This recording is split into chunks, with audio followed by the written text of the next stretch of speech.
At kung ang hinahanap mo naman ay expressway legal na motorsiklo, meron po tayo ritong pinakabagong QG Motor SRK 400. Gaano nga ba kaganda ang big bike na ito? Yan ang ating aalamin ngayon. Tara!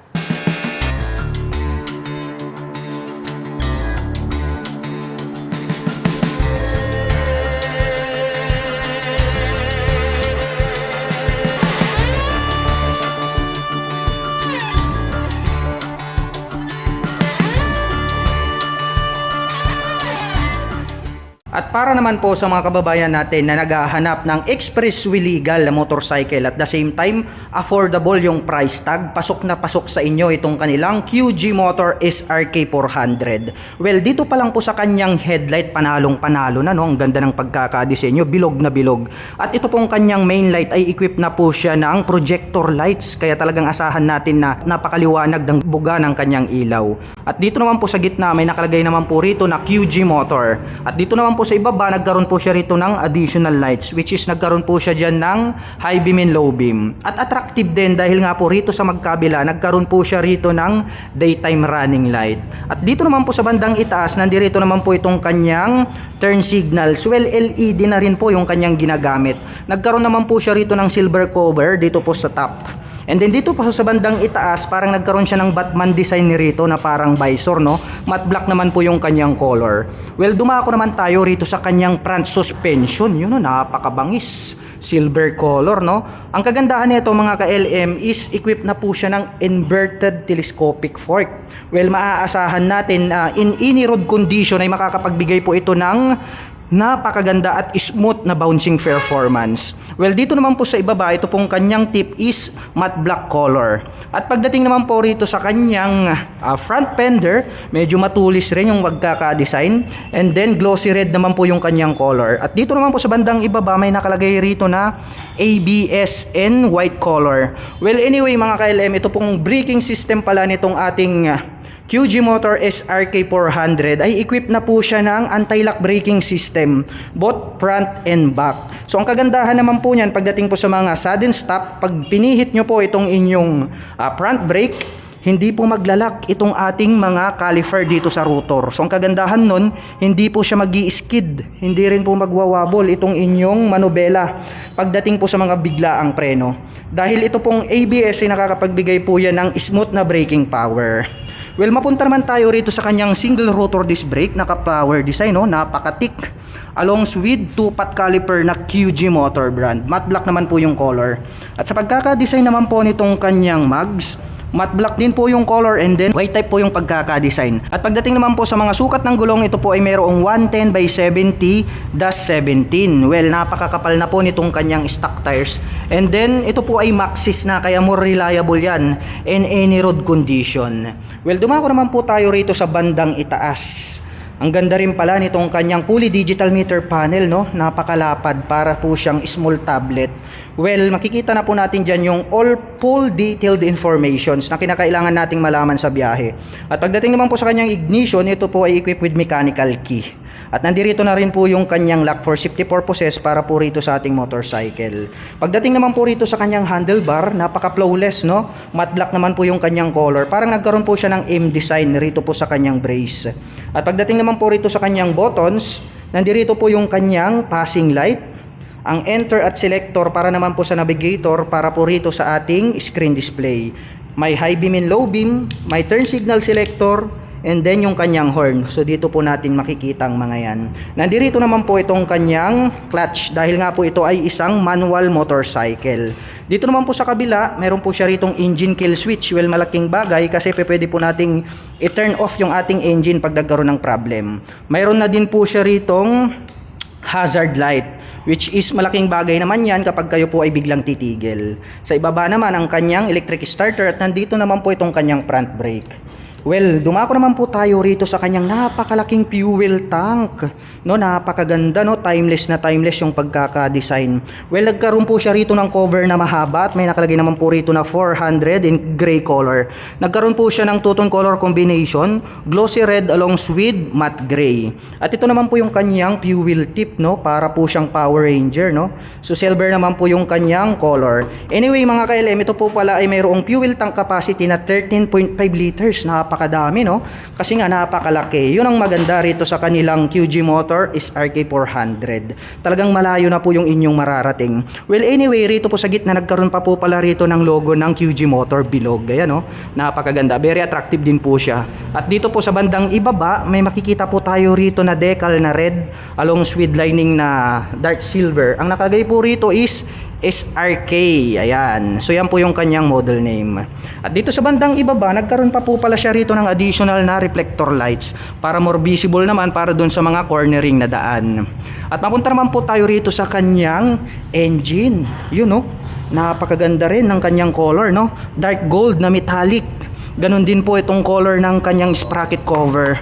Yan, napakaganda. And din napakalaki nitong pagkakadesign nitong kanyang engine. Well, anyway, ito po pala mga ka-LM is naka dual overhead cam. Pero ang kagandahan niyan, tunog inline 4. Dahil nga po yung engine design is mayroon po siyang 270 degree crankshaft. Kaya asahan nyo mga ka-LM, pag pinaandar nyo tong motor na to, talagang inline 4 yung datingan.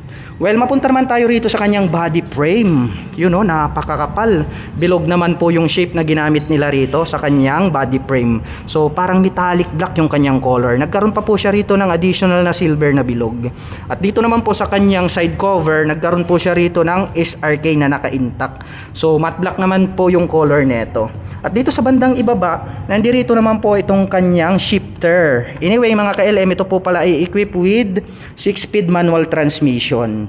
At nandito naman po itong kanyang foot pegs para naman po sa ating rider. So mayroon po siyang rubber cover dito. At dito po sa bandang ibaba, nagkaroon po pala siya rito ng engine cover extension na matte black. Matulis din yung kanyang pagkakadesign. At dito naman po sa kanyang pillion step, yan o, matte black din po yung color. And then napakakapal po nitong kanilang ginamit rito na cast iron. Very attractive din yung design. At dito naman po sa bandang itaas, napakaganda pala nitong kanyang upuan, no? Premium na premium yung kanyang datingan.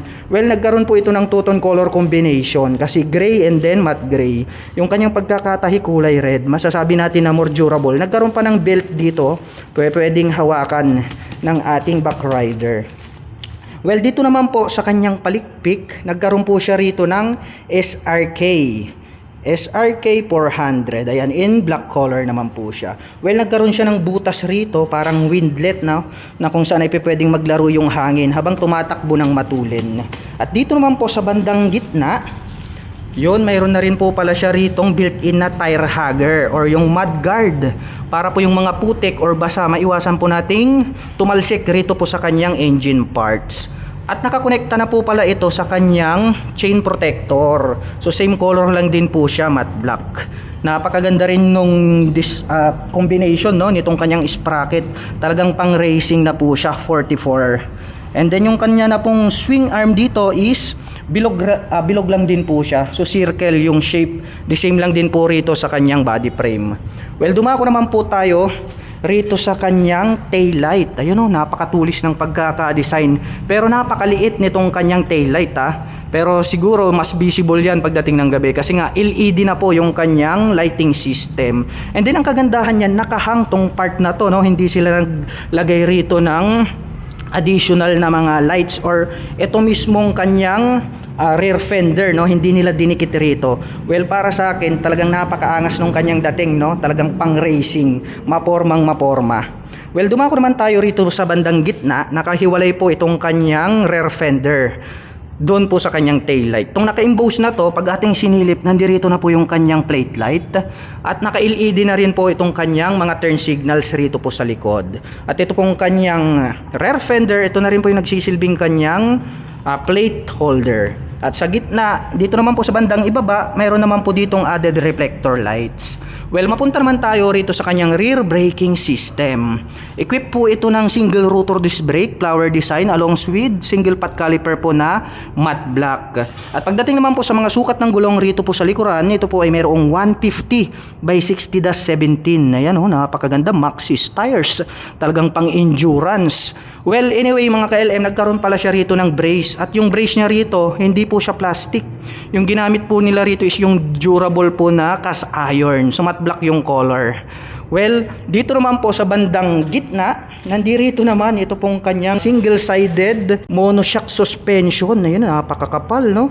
And then ang ganda ng color combination. Ito pong kanyang coil spring is glossy black. And then dito naman po sa bandang ibaba, nandirito naman po yung kanyang foot brake. And then cast iron din yung ginamit nila rito, hindi bakal. So bigatin yung mga kinabit po nila rito sa kanilang QG Motor is RK400. Well, silipin naman natin itong kanyang stock pipe. Yun, no? Napakalupit din. Stainless steel. Ang ganda rin ng pagkakadesign, no? Safe na safe. Nandyan siya sa bandang ilalim. Naka-hide po siya. At ang atin pong QG motor is RK400 ay meron pong 785mm na seat height. Ngayon naman ay susubukan nating sakyan para malaman natin kung gaano nga ba ito kataas. By the way, my height is just around 5'6". Saktong-sakto ito para sa tulad ko na 5'6" in height. Sa ngayon kasi mga ka-LM is ginamitan po namin siya ng paddock stand. Kaya kung inyong makikita, naka-tiptoe tayo. Pero saktong-sakto po ito, very comfortable po ito para sa mga 5'6" in height. At pagdating naman po sa kanyang engine specifications, ang ating QG motor is RK ay mayroon pong 400 cubic centimeter engine displacement, naka-dual overhead cam, twin cylinder, 8 valve. At nakakapag-provide naman po ito ng maximum power na 30.5 kW at 9,000 RPM. Habang nakakapagbigay naman po ito ng maximum torque na 37 Nm at 7,500 RPM. At may bigat naman po itong 186 kg. At ang presyo po ng ating QG motor is RK400 ay nagkakahalaga po ng 308,000 pesos. At kung balak mo naman pong kumuha ng hulugan ay kailangan mo lang pong mag-down payment ng 61,600 pesos. At pagdating naman po sa kanyang monthly installment, ito po ay mayroong 11,157 pesos sa loob ng 3 taon. At para naman po sa mga kababayan natin na nakapanood ng video na ito at interesadong maglabas ng kanilang QG motor is RK400, ay maaari nyo po silang puntahan at bisitahin dito po sa QG Motor, Dagupan City, Pangasinan. At para naman po sa mga kababayan natin na nais magpunta rito, ang kanila pong operation time is starting 8 AM until 5 PM from Monday to Saturday.